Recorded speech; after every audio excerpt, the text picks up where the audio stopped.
Bontul. Ya, ni baru ni. Kicap jalin. Tak sedap tuan. Ha? Kalau tak ada kicap jalin, saya pun tak nak terus habis di sini. Ayah. Dia lambat tu kami hitam. Lambat tu kami hitam jadi macam ni. Betul lah. Lambat tukar tangguh. Tukar tangguh kan. Lepas tu jumpa pula dengan Nopal lagi lah. Ni patut clean tu. Gerak lah ni. Gosok. Nanti gosok kertas pasir, gosok lah kain ke apa ke, tembak tu apa, tutup benda. Dia kau basuh semua ni. Kan basuh kan, letak chemical tu kita basuh. Kita tanya ni viewer.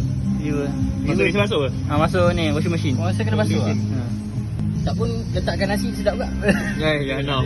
Buat belajar ni. Kalau crack macam ni apa kes? Mencari tu juga. Apa masalah? Dah sampai masa lah. Aku rasa aku punya saving macam ni ke. Dia punya dekat room. Kau ni room, kau pakai minyak pusing beli. Dia ada kamera pula. Okey. Alright, okey. Tadi hitam. Mantap. Semua atas je kita buat tapi kita recommend overhaul lah. Kalau korang tengok kicap jalil ni tak sedap tuan. Jawabnya overhaul. Kita tunggu customer punya cerita nak overhaul ke tak. Kira settle lah. InsyaAllah.